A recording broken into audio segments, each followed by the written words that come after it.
Now, the book is mainly based on a true story. It's based on my dad's life in Hungary. He was born in 1938, so was just a young toddler or a young lad during the Second World War. And that led into the revolution in 1956, which is mainly what the book is about, although it does start in his early days. But I think to myself that everybody's got a parent or grandparent that talks about the old days, and there's always some story to tell. And that's what my dad did with me whilst I was growing up, and I found it really intriguing, really interesting to listen to, as I was born and raised in England, listen to my dad, who would constantly tell me about his life in Hungary.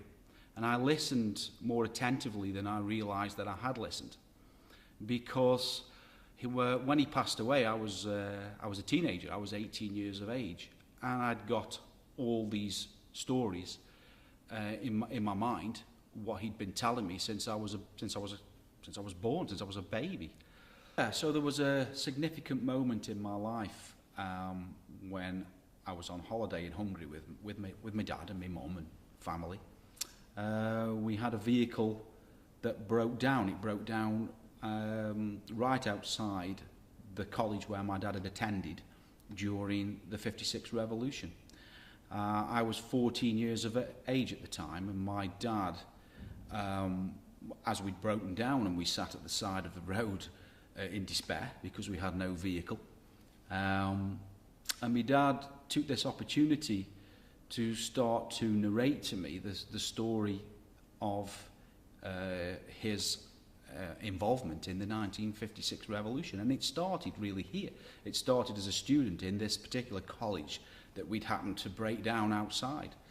So for him, the memories must have been flooding back to him. So he felt it right to start to talk about it. And he started to explain to me, you know, that was my college room, that was the dormitory where I stayed, and he was pointing at the window. And then he just reeled off and started to tell me all the events leading up to the '56 revolution and how he got involved in it. And these stories were so magnificently intriguing that I was just mesmerised by them.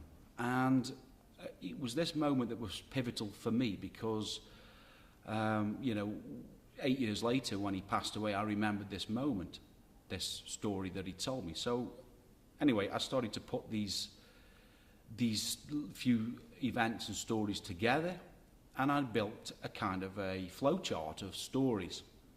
And then I started to ask questions, and I started to investigate, speaking to his family and obviously my family and cousins, and I went to the college and I asked what had gone on at the time, until eventually I was actually investigating his life.